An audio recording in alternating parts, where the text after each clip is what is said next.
Sir, how are you? This is very interesting. You're coming along to the Bellator reality show and Spike TV and really giving people a chance to really see the coaching style, which we don't always get to see. Yeah, you know, I think it's going to be a lot of fun. The challenges of how this reality show is going to affect what I do and how I can overcome those challenges is a really interesting thing to me, and a lot of reasons why I signed up to do it. And you really don't see this as you're a coach, so you don't see this as a UFC versus Bellator thing. You're there to coach fighters, that's what you do. Yeah, all that UFC versus Bellator stuff's above my pay grade, as they say. You know, what I do is I show up and I try to help develop these people their dreams. And, you know, I work for the fighters, and that's who I work for. So I don't see any conflict or anything like that. I'm just kind of a coach. The superstars have their own thing. Can I ask a little bit about the coaching at Jackson Winklejohn's? Are you pretty much the ground guy, and Winklejohn's is pretty much the striking guy? You kind of mix, come up with game plans, or? No, well, part of that's true, but I'm more of the generalist. Like, I also do striking, I also do, and Wink's actually good on the ground and stuff as well. But my job is to oversee all of it. So I have to do. We have great wrestling specialists that I work with, great jiu-jitsu specialists that I work with, great striking coaches. My job is to put it all together. So I'm what they call a generalist. So like Mr. Winklejohn, he is my mentor. He's my big brother. I love him, and he's also more skilled on the ground than you might think. And he and I have a great, I mean, over the last however many years it's been a long time, have developed, we can almost think on the same terms all the time, like we know what the other person's thinking a lot, and so yeah, we do a lot of that game planning stuff. The fighter has input, and the other coaches as well. My job is to do a lot of that. Let me ask you a couple of technical questions, if you don't mind, because I've always wanted to sit you down. What do you think the people that don't like the linear kicks, you guys your camp uses a lot of your lead and side kicks linear. A couple straight forces ago, and you guys basically won by dropping the guy with the side kicks. What do you feel about that technique, and you know, people that say that's cheap?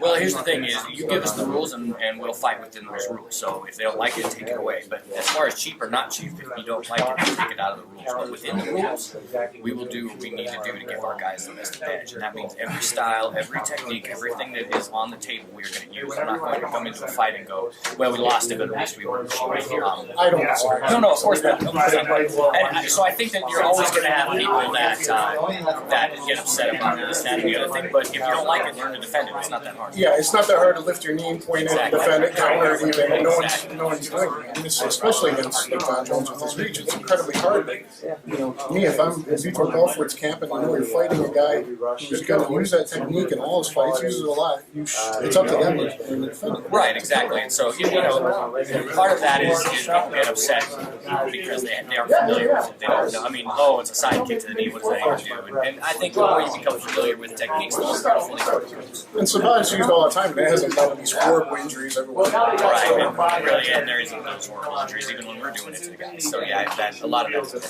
Okay. Another thing, I saw you teaching ground and pound in a very interesting way, I think, in Singapore.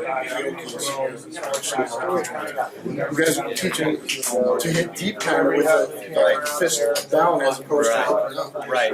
Well, a lot of that ground and pound, actually, good ground and pound, like when my guys do it well and they're able to, you know, break orbitals or do whatever they do, it's a structural thing. Like ground and pound is its own separate art, just like jiu-jitsu, just like wrestling, just like kickboxing. Understanding the hows, wheres, and whys to do ground and pound is very important. I'm not a big guy that just likes these little small shots. I mean, it should be coming from your core. It should be, you know, motions involved and maximizing use. So understanding that if I'm into physics, I want a lot of force in a little area.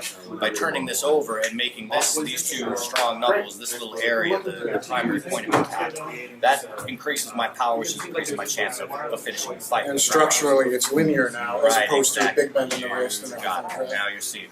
Okay, very good. I love it. I love this stuff.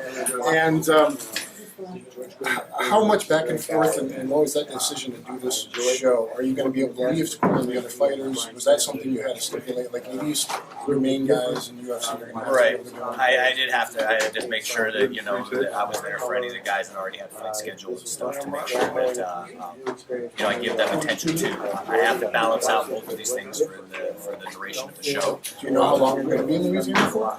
I'm not sure if I'm supposed to say, so I'll just leave it off the record. But just making sure that I had everything in balance so that I could take care of everybody. And remember that I've got an incredible coaching staff that works with me, from Mr. John, my partner, all the way down to all the coaches that help me out. Very well. What do you think's next for Julie Kedzie? I love the girl. I love talking to her. That's our girl.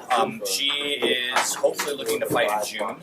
As to opponents and stuff, I'm not sure, but we're looking at UFC. What? I'm not sure that either, Okay. but wherever it is, she'll be healed up and ready to go. She gave such a great performance this her last fight against such a top-tier girl that we're really looking forward to great things. Thanks, Greg. Thank you.